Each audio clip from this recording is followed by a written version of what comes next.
Welcome to CR international school online classes. Hello students, continue करते हैं अपने next topic को। तो अपनी जो यूनिट नंबर 1 है बेटा some basic concept of chemistry, इसके हमारे 2 सेक्शंस कंप्लीट हो चुके हैं अकॉर्डिंग टू योर बुक। अब हमारा जो थर्ड सेक्शन है बेटा फर्स्ट यूनिट का, वो है physical quantities and there measurement. तो फर्स्ट ऑफ ऑल मतलब हमें जानने के लिए ज़रूरी है कि फिजिकल क्वांटिटीज़ क्या होती हैं, और देन उसके बाद बात करेंगे उसके मेजरमेंट की। ठीक है बेटा, तो देखो याद करो, जैसे हमने सेकंड सेक्शन में जो मैटर और इट्स क्लासिफिकेशन, हमारा सेकंड सेक्शन कौन सा था? Matter and it's classification. तो मैटर को बेटा हमने क्लासीफाई किया था 2 पार्ट्स में। One is on the basis of their physical properties and second one is on the basis of their chemical property. तो देखो जो फिजिकल प्रॉपर्टी के बेसिस पे क्लासिफिकेशन किया था, ये फिजिकल वर्ड आया था। फिजिकल वर्ड किसको रिप्रेजेंट करता है? अभी भी हम हमारा टॉपिक क्या है बेटा, देखो physical quantity and there measurement. तो मैटर की फिजिकल क्वांटिटी क्या होती है? ठीक है, तो देखो फिजिकल क्वांटिटी मतलब जो फिजिकल प्रॉपर्टीज को रिप्रेजेंट करें। और फिजिकल प्रॉपर्टी क्या होती है आप याद करो, हमने मैटर का क्लासिफिकेशन जो किया था फिजिकल प्रॉपर्टी के बेसिस पे क्या था? Solid, liquid and gas.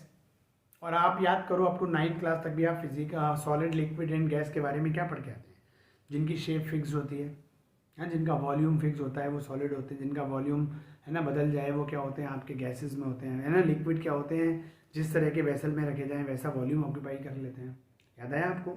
Shape solid की फिक्स्ड है ना, लिक्विड और गैसेस की बदल जाती है। ठीक है ना, वॉल्यूम सॉलिड का फिक्स्ड है, वॉल्यूम लिक्विड का भी फिक्स्ड है, लेकिन गैसेस का ना वॉल्यूम फिक्स्ड है ना शेप फिक्स्ड है। तो मतलब कहने का मतलब ये कि मैटर की वो क्वालिटी जो आप मेज़र कर सको, जो आप ऑब्जर्व कर सको, समझ में आया? तो जिस और जो इंटरनल कॉम्पोजिशन पे बेस्ड नहीं हो। ठीक है, तो मैटर की वो क्वालिटी जो आपके फिजिकल अपीयरेंस पे बेस्ड हो, जिसको आप मेजर कर सकें, जिसको आप ऑब्जर्व कर सकें, मेजर और ऑब्जर्व करके जिसके बारे में आप बता सकें, that type of quantities are called physical quantity. तो ऐसी मैटर की प्रॉपर्टीज को जो रिप्रेजेंट करती हैं उन क्वांटिटी को हम क्या बोलते हैं? Physical quantity. लेकिन इसमें इंटरनल कंपोजिशन से कोई मतलब नहीं है। फिजिकल क्वांटिटी इंटरनल कंपोजिशन को नहीं बता पाती, वो अब केमिकल प्रॉपर्टीज हो जाए। ठीक है, जैसे क्या होता है, कोई भी बेटा हमारे पास मान लीजिए ये मार्कर ही है फॉर एग्जाम्पल। ठीक है, तो इस मार्कर की लेंथ क्या है? ठीक है, अब वो लेंथ क्या है? इसकी फिजिकल क्वांटिटी है। Clear point? इसकी विड्थ क्या है? ठीक है ना, इसका जैसे अब ये आप देख रहे हो क्रॉस सेक्शन एरिया क्या है। तो ये सब चीज़ें जो हैं हमारे पास, ये जिस मटेरियल का बना हुआ है उस मटेरियल की डेंसिटी क्या है। तो ये सारी चीज़ें बेटा हमारी किस में आती हैं? Physical quantity. अब ये बना किस चीज़ का है, इसके अंदर किस एलिमेंट के एटम है, उसका कॉम्पोजिशन है, ये फिजिकल क्वांटिटी नहीं है। तो इज इट क्लियर है? मुझे लगता है अब शायद आप फिजिकल क्वांटिटी के बारे में मीनिंग क्लियर हो पाया होगा आपको। ठीक है बेटा, चलिए तो हम इसी चीज़ में बात लिख के चलते हैं। तो आपको फिजिकल क्वांटिटी की डेफिनेशन क्लियर हुई।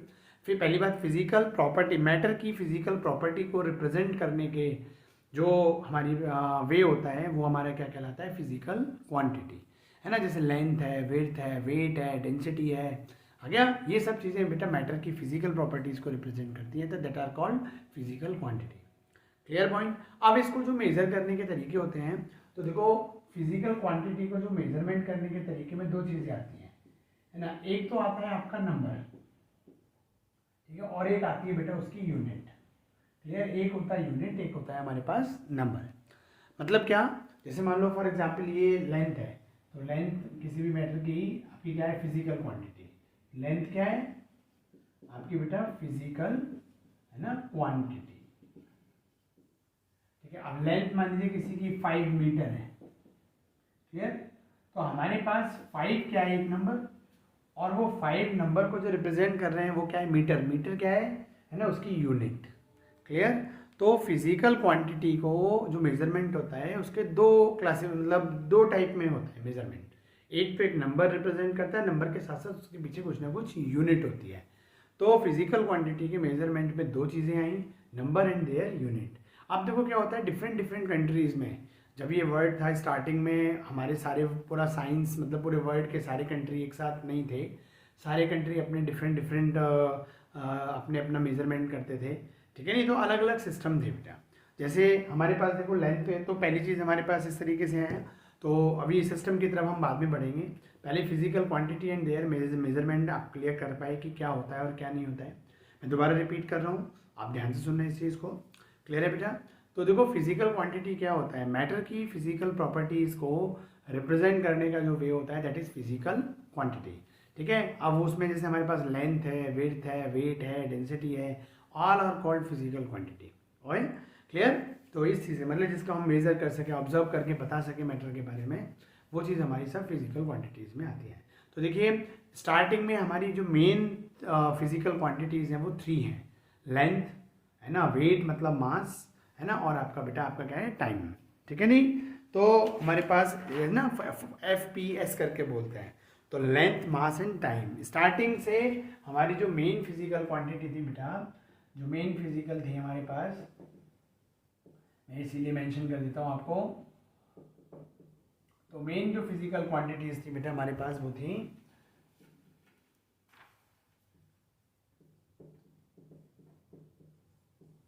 सबसे पहले लेंथ। ठीक है, उसके बाद हमारे पास क्या था, वेट, जिसको हम मास से भी बोलते हैं। ठीक है, वेट तो चलो वैसे हम बेसिकली मास पे आते हैं, मास एंड बेटा टाइम। सबसे इंपॉर्टेंट जो बेसिक क्वांटिटी थी वो हमारी कौन सी थी, ये 3 थी। अब देखो इसके जो मेजरमेंट थे वो डिफरेंट डिफरेंट कंट्रीज में बेटा डिफरेंट डिफरेंट थे। ठीक है ना, जैसे फॉर एग्जांपल आप अगर लें कि जैसे मीटर भी था, है ना, तो एक हमारे पास MKS सिस्टम था, मीटर है ना, किलोग्राम। ठीक है, और आपका क्या है, सेकेंड, टाइम का क्या है, सेकेंड। इसी तरीके से एक मान लो CGS सिस्टम था बेटा, तो इसमें लेंथ को हम किस में मेजर करते थे, सेंटीमीटर है ना, ये क्या था हमारे पास, ग्राम, और ये क्या हमारे पास, सेकेंड। एक क्या था बेटा FPS सिस्टम, तो फुट या फीट मतलब पाउंड, FPS है ना, पाउंड और सेकेंड। क्लियर, तो इस तरीके से बेटा हमारे पास ये देखिए, अब वर्ल्ड के जो अलग अलग कंट्री थे, जैसे कहीं पर आप भी होते हैं, देखो लेंथ मेजर करनी होती है, तो कहीं पे आप लेंथ को मेजर करते हो सेंटीमीटर में, कहीं पे है ना फिट में, और कहीं पे मीटर में, और भी बहुत सारे मेजरमेंट हो सकते हैं लेंथ को मेजर करने के। ये तो मैंने कुछ आपको बताई। ठीक है ना बेटा, तो देखो अलग अलग कंट्रीज थे, कोई कंट्री लेंथ को क्या करता था, मीटर में मेजर करता था, कोई दूसरी कंट्री सेंटीमीटर में मेजर करता था, है ना। ब्रिटिश सिस्टम में जनरली क्या चलता था, फुट चलता था, फुट या फीट आप बोले। ठीक है ना बेटा, तो ये चलता था। ऐसे मास है, मास को कुछ कंट्रीज बेटा किलोग्राम में मेजर करते थे, है ना, कुछ ग्राम में करते थे, कुछ पाउंड में करते थे। आज भी देखो हमारे यहाँ भी जैसे बर्थडे का केक बनाना होता है ना, आप मार्केट से लेके आते हो केक को, किस में होता है कि 1 पाउंड का है, 1.5 पाउंड का है। तो जो पाउंड किसको रिप्रेजेंट कर रहा था, मास को, वेट को रिप्रेजेंट कर रहा था। ठीक है बेटा, तो हमारे यहाँ ब्रिटिश रूल हुआ था, तो आज तक भी वही वेट का मेजरमेंट अभी भी हम किस में करते हैं, केक कहाँ से, है ना, केक काटने का सिस्टम कहाँ से आया, ब्रिटिश से ही आया। तो वो ब्रिटिश में पाउंड में केक चलती थी, आज भी कहाँ पाउंड में चल रही है। ठीक है ना बेटा, तो वो मतलब पाउंड किसको रिप्रेजेंट कर रहा है, वेट को। क्लियर, ऐसे टाइम सभी जगह सेकेंड में था। तो देखो कहने का मतलब इसी को देखो, मीटर से M आया, किलोग्राम का K और सेकंड का S। ठीक है, इधर देखो सेंटीमीटर का C, ग्राम का G और सेकंड का S। ऐसे फुट का F, पाउंड का P और सेकंड का S। तो ऐसे बेटा इन सिस्टम्स के नाम बने। सिस्टम क्या है, किसी भी फिजिकल क्वांटिटी को जो मेजर करने का तरीका है, ठीक है, उसको एक सिस्टम बोला गया। ठीक है ना, आपके सिस्टम में मेजर करें, मतलब एक जो तरीका होता है, तरीकों को हम क्या बोलने लगते हैं बेटा, सिस्टम। तो फिजिकल क्वांटिटी और उनको मेजरमेंट करने का जो तरीका था उसको क्या बोला गया, एक सिस्टम बोला गया। ठीक है बेटा, तो इस तरीके से स्टार्टिंग में तो हमारी मेन चीज़ क्लियर हुई आपको कि भाई फिजिकल क्वांटिटीज़ क्या होती हैं, फिजिकल क्वांटिटी का मेजरमेंट हम कैसे करते हैं। क्वांटिटी के मेजरमेंट में 2 चीज़ें आती हैं, एक नंबर है ना, जैसे लेंथ है 5 मीटर है ना, तो 5 एक नंबर है ना, उस लेंथ को रिप्रेजेंट करने में, क्वांटिटी को रिप्रेजेंट करने में 2 चीज़ों का रोल हुआ, एक नंबर क्वांटिटी को और एक उसकी यूनिट को। ठीक है, 5 centimetre, 5 metre, 5 feet. Is that clear, तो इस तरीके से बेटा, तो वही मैंने आपको बताया, देखो मेजरमेंट में 2 इंपॉर्टेंट चीज़ें होती हैं, एक नंबर और एक उसकी यूनिट। ठीक है नहीं, तो यूनिट्स हमारे पास ही है। क्लियर, नंबर इसमें नहीं है, नंबर तो आप जितना मेजर करोगे। फिर जैसे जैसे बेटा समय आगे बढ़ता गया, कुछ फिजिकल क्वांटिटी को और ऐड किया गया। हाँ, यहाँ पर आते आते देखो बेटा क्या चीज़ हुई, अब वर्ल्ड के अलग अलग कंट्री में अलग अलग रूल थे, है ना। तो साइंटिफिक जैसे कहीं पे रिसर्च हो रही है, मान लो फॉर एग्जांपल ब्रिटिश में कोई रिसर्च, ब्रिटेन में कोई रिसर्च हुई, और उन्होंने बोला जी इतने मीटर का हमने वायर लिया, इतने फिट का फिट है ना वहाँ पे, तो इतने फुट के वायर में इतने मतलब इतने फुट का वायर था कॉपर का, है ना, और उसमें हमने 10 सेकेंड तक इलेक्ट्रिसिटी पास करी, तो इतना जी चार्ज पास हुआ। तो अब जो यूनिट आ रही है वो फुट में आ रही है, फुट को कोई और कंट्री जान नहीं पा रहा, क्योंकि मान लो अमेरिका में कुछ मान लीजिए मीटर चल रहा है, कहीं पर रशियन और ब्रिटिश में कुछ और चल रहा है, जर्मन में कुछ और चल रहा है, इंडिया में कुछ और चल रहा है, ठीक है नहीं। तो इस तरीके से जैसे आज भी देखो हम एरिया इंडिया में देख लो आप कि जो एरिया होता है, जैसे खेत वगैरह होते हैं, एरिया है, कहीं पे हेक्टेयर में बिकते हैं, कहीं बीघा में होते हैं, कहीं किले में होते हैं, ठीक है नहीं। तो ये क्या है, एक लोकल मेजरमेंट है ना, एरिया को नापने का। तो इसी तरीके से बेटा वर्ल्ड भर में इन फिजिकल क्वांटिटी को मेजर करने के तरीके भी क्या थे, अलग अलग थे।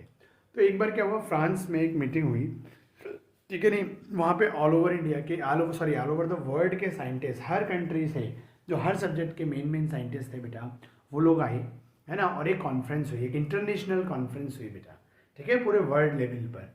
तो वहाँ पर ये डिसाइड किया गया कि आप पूरा वर्ल्ड इन चीज़ों को एक ही वे में यूज़ करेगा, मतलब कोई फिजिकल क्वांटिटी है, लेंथ की है, तो अब पूरा वर्ल्ड उसको, उसकी जो यूनिट बनेगी एक बनाई जाए, जिससे क्या हो, ऑल ओवर द वर्ल्ड कहीं भी कोई डिस्कवरी हो तो वो जो स्टडी हो साइंस की, तो जब सब एक ही यूनिट में मेजर करेंगे तो वो पूरा वर्ल्ड उसको समझ सके, पढ़ सके और उसको यूज़ कर सके। तो स्टडी को आसान बनाने के लिए क्या हुआ बेटा कि फिजिकल क्वांटिटी की एक ही यूनिट बनाएगी।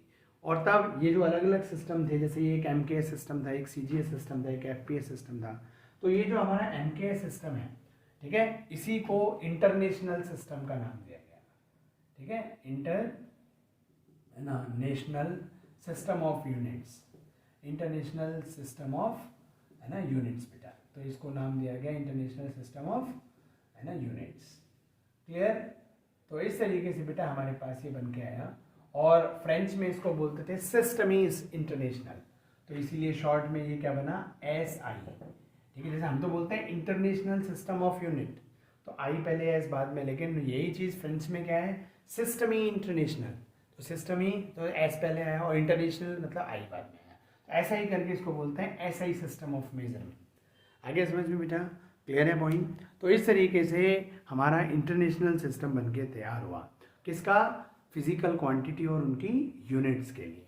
तो आज जो पुराने ज़माने में जो MKS सिस्टम था, मीटर किलोग्राम सेकेंड वाला, उसी को आज हम क्या बोलते हैं, इंटरनेशनल सिस्टम ऑफ यूनिट्स बोलते हैं, या सिस्टम इंटरनेशनल, SI सिस्टम, ठीक है बेटा, of the unit and there measurement. बताइए यहाँ तक तो किसी को कोई इशू नहीं बेटा। अब इसी में धीरे धीरे समय आगे बढ़ा, तो बेटा ये केवल 3 क्वांटिटी ही नहीं बची, इसमें कुछ और हमारी क्वांटिटीज़ को बेटा ऐड किया गया, जिसमें एक थी हमारी इंपॉर्टेंट जो थी इलेक्ट्रिक करंट। देखो हमारी फर्स्ट लेंथ, सेकंड मास या वेट, थर्ड टाइम, फोर्थ क्या हुआ बेटा हमारी, है ना, इलेक्ट्रिक करंट, ठीक है नहीं। हमारे पास एक यूनिट क्या बनी, इलेक्ट्रिक, है ना, है ना, करंट। क्लियर। इसी के साथ आगे ऐड हुआ हमारे पास थर्मोडाइनमिक टेम्परेचर, डायनामिक टेम्परेचर, मतलब बेसिकली आप शॉर्ट में बोल सकते हो टेम्परेचर, ठीक है बेटा, शॉर्ट में मेन टेम्परेचर आता है। इसके बाद हमारे पास जो नेक्स्ट यूनिट इसमें ऐड हुई वो है ल्यूमिनस इंटेंसिटी, ठीक है, ल्यूमिनस इंटेंसिटी। और एक 7th यूनिट जो इसमें ऐड हुई वो हमारे पास थी बेटा क्या, amount of substance, amount of substance. तो इस तरीके से बेटा हमारे पास ये 7 फिजिकल क्वांटिटीज़ हुई। तो मेन तो 3 हो गई। अब इलेक्ट्रिक करंट, अब देखो अब तो हमारे पास SI सिस्टम ही मेन है, MKS सिस्टम मेन है, तो इसमें जो हमारे इलेक्ट्रिक करंट की यूनिट थी वो क्या थी बेटा, हमारी एम्पियर। ये हमारी क्या थी बेटा, एम्पियर। थर्मोडाइनमिकल टेम्परेचर की जो मेन यूनिट थी वो थी केल्विन। हाँ, लेकिन इसमें देखो और चीज़ें थी, जैसे CGS में हमारा सेल्सियस चलता था, उसमें फ़ारेनहाइट चलता था, ठीक है। लेकिन अब तो चलो मैं मेन आपको कौन सा है जो हमारा, बाकी सारे सिस्टम के बारे में नहीं, अब तो हम मेन किसकी बात कर रहे हैं बेटा, जो हमारा SI सिस्टम है, इंटरनेशनल सिस्टम है। तो टेम्परेचर में उसकी यूनिट क्या है हमारे पास, केल्विन, है ना। ल्यूमिनस इंटेंसिटी की यूनिट क्या है बेटा, कैंडेला, ठीक है बेटा। अमाउंट ऑफ सब्सटेंस की यूनिट हमारे पास क्या होती है, मोल। इस तरीके से आप देख रहे हो ये हमारी यूनिट्स बनी। इलेक्ट्रिक करंट की यूनिट क्या है, एम्पियर। थर्मोडाइनमिकल टेम्परेचर की क्या है, केल्विन, है ना। ल्यूमिनस इंटेंसिटी की क्या है, कैंडेला। और अमाउंट ऑफ सब्सटेंस की क्या है हमारे पास बेटा, मोल। तो ये होते क्या क्या चीज़ें उसके बारे में थोड़ी सी आपको और बता देता हूँ, ठीक है। जैसे हमारे पास इलेक्ट्रिक करंट होता है, तो करंट क्या होता है, बेसिकली फ्लो ऑफ चार्ज, ठीक है। इलेक्ट्रिक करंट क्या होता है, आप जब इलेक्ट्रॉन प्रोटॉन की डिस्कवरी पढ़ लोगे बेटा, तब आप लोगों फ्लो ऑफ इलेक्ट्रॉन, है ना। लेकिन बेसिकली ये फ्लो, जब तक आप इलेक्ट्रॉन नहीं जानते तब तक तो इलेक्ट्रिसिटी तो पहले से भी थी। तो इलेक्ट्रिसिटी बेसिकली क्या होती है, फ्लो ऑफ चार्ज का flow from one direction to the another direction. Clear है। तो ये हमारे पास क्या होता है, इलेक्ट्रिक करंट इसको बोलते हैं। क्लियर। वो इलेक्ट्रॉन, ये चार्ज का फ्लो कैसे करता है, उसके पीछे के बिहाइंड का रीजन क्या है, पता चला वो इलेक्ट्रॉन का फ्लो था, इसी वजह से उसका नाम हो गया फिर, है ना, इलेक्ट्रिक करंट। Clear point. उसकी यूनिट क्या होती है हमारे पास, एम्पियर। थर्मोडाइनमिकल टेम्परेचर, तो टेम्परेचर बेसिकली क्या होती है, it is an degree of heating and cooling. जैसे आप देखते हो कभी भी आपको भाई कोई चीज़ कितनी कूल हो जाए या कोई कितनी चीज़ हॉट हो जाए, तो डिग्री ऑफ हीटिंग और डिग्री ऑफ कूलिंग जो होती है that is measured in the temperature. और इसमें क्या है बेटा, टेम्परेचर मतलब हीट वेरी करती है ना, टेम्परेचर वेरी करता है ना, इसलिए इसको थर्मोडाइनमिक वर्ड यूज होता है। थर्मोडाइनमिक बेसिकली किसके लिए वर्ड होता है, डायनामिक वर्ड किसके लिए यूज होता है, मूवमेंट, और थर्मो मतलब टेम्परेचर। ठीक है। टेम्परेचर के वेरिएशन से ही हम बता पाते हैं। ठीक है। नहीं तो हीट का वेरिएशन जो होता है वही टेम्परेचर से रिप्रेजेंट होता है, अगर प्रॉपर वर्ड में बोलूँ, है ना। तो वेरिएशन मतलब मूवमेंट ऑफ द टेम्परेचर, वो सॉरी थर्मल मतलब मूवमेंट ऑफ द एनर्जी, है ना, thermal heat, and that is represent by the temperature. Clear point. और इसको यूनिट क्या बनी, कैल्विन। इसकी एक सेल्सियस भी होती है, फ़ारेनहाइट भी होती है, लेकिन मेन सीजीएस से जो है हमारा ऐसा ही सिस्टम है, ऐसा ही सिस्टम में इसकी यूनिट क्या होती है बेटा हमारे पास, कैल्विन। ओके। इसी के बाद अगली हमारी क्या है, लिमिनस इंटेंसिटी। इंटेंसिटी बेसिकली बेटा ओपेकनेस से मतलब होता है। जैसे आप देखने बल्ब होते हैं डिफरेंट, कोई बल्ब बड़ी तेज चमकता है, कोई कम चमकता है ना। चमक मतलब बेसिकली ओपेकनेस जिसको मैं बोलता हूँ, है ना। लुमिनस, है ना, तो एक सिंगल कलर मतलब लुमिनस इंटेंसिटी है ना, मोनोक्रोमेटिक लाइट जो होती है, मान लो एक कलर की, देखो हर कलर की आप देखते हो कोई कलर बड़ा शार्प होता है, कोई डल होते हैं, तो है ना। तो ये लुमिनस इंटेंसिटी होती है किसी स्पेसिफिक कलर की जो चमक होती है ना, इंटेंसिटी, दैट इज वो, उसको रिप्रेजेंट किया जाता है किससे, कैंडला। क्लियर है। और अमाउंट ऑफ सब्सटेंस, कोई भी सब्सटेंस, कोई भी पार्टिकल, कोई भी मैटर जो होता है, जिन नंबर ऑफ पार्टिकल से मिलकर बना होता है उसकी क्वांटिटी। तो केमिस्ट्री में बेटा जो अमाउंट होता है सब्सटेंस का, वो किलोग्राम, लीटर, वॉल्यूम से रिप्रेजेंट नहीं होता, बल्कि वो मैटर कंसिस्ट क्या क्या कर रहा है, कितने नंबर ऑफ पार्टिकल्स कंसिस्ट करता है, वो उस पर डिपेंड करता है। ओके। वो हमारे केमिस्ट्री में क्या होता है, अमाउंट ऑफ सब्सटेंस होता है, और उसकी यूनिट क्या होती है, मोल। ये मोल कंसेप्ट इस चैप्टर में ब्रॉडली भी आएगा। ठीक है। इसको और डेप्थ में भी लेंगे। तो इस तरीके से आपको समझ में आया बेटा, हम फिजिकल जो क्वांटिटी होती हैं वो क्या होती हैं, फिजिकल क्वांटिटी के मेजरमेंट की इंपॉर्टेंस क्या है, और हम उसका मेजरमेंट दो वे में करते हैं, एक तो नंबर और एक उसकी यूनिट। और यूनिट के क्या है, बहुत सारे तरीके थे। ठीक है। FPS system, MKS system, CGS system था। फिर एक इंटरनेशनल कॉन्फ्रेंस हुई है ना फ्रांस में, वहाँ पे डिसाइड किया गया कि अब पूरा वर्ल्ड फिजिकल क्वांटिटी को एक ही यूनिट में मेजर करेगा। तो जो एमकेएस सिस्टम था उसको इंटरनेशनल सिस्टम मान लिया गया, ऐसा ही सिस्टम मान लिया गया, और धीरे धीरे उसमें समय के साथ कुछ और फिजिकल क्वांटिटी ऐड कर दी गई। स्टार्टिंग में 3-4 थी। ठीक है ना। ये 3 और भाई टेम्परेचर था मेन, मतलब 3 तो लेंथ, मास, टाइम और टेम्परेचर। दैन धीरे धीरे करके इलेक्ट्रिक करंट, लुमिनस इंटेंसिटी और अमाउंट ऑफ सब्सटेंस उसमें बेटा ऐड कर दी गई। ओके। तो इस तरीके से बेटा देखो हमारा ये फिजिकल क्वांटिटी हुआ, इसका मेजरमेंट हुआ। नेक्स्ट यूनिट में इसी के कन्वर्जन भी हैं, फिजिकल क्वांटिटी को बेटा कन्वर्ट करना है ना डिफरेंट यूनिट्स में। एक ही फिजिकल क्वांटिटी की मोर देन 1 यूनिट्स हो सकती हैं। तो एक ही फिजिकल क्वांटिटी को आप एक, जैसे मान लो हमारे पास है, मान लो 100 सेंटीमीटर है, उसको मीटर में बदलो, है ना, 100 सेंटीमीटर उसको फिट में बदलो, तो फिट भी और सेंटीमीटर भी both are the measurement of the length. और तो एक तरह की यूनिट्स को दूसरे तरह की यूनिट में बदलना है। ठीक है। तो इस तरह की कुछ चीज़ें होंगी और हम नेक्स्ट उसमें देखते हैं। ओके। Thank you. और बेटा आप लोग इन चीज़ों को, जो जो टॉपिक मैं वीडियोस में कवर कर रहा हूँ, इन सभी टॉपिक्स को अपनी एनसीईआरटी की बुक से पढ़ें। ठीक है ना बेटा। क्लियर है पॉइंट। और जितना आप में होते हैं इसमें बोर्ड पे आप देखते हो, इसको आप वीडियोस को पॉज करके, क्लियर है, इसके नोट्स भी प्रिपेयर कीजिए, लिमिटेड नोट्स है ना, और एक बुक पढ़ के अंडरलाइन कीजिए। बाकी जब बाद में कभी नोट्स देने होंगे तो मैं आपको पीडीएफ दूंगा, वो बात अलग है। बट अभी आप मैं जो वीडियोस देता हूँ इन्हीं की स्क्रीन्स को स्टॉप करके आप इनके एक नोट्स को प्रिपेयर कीजिए। ओके। Thank you.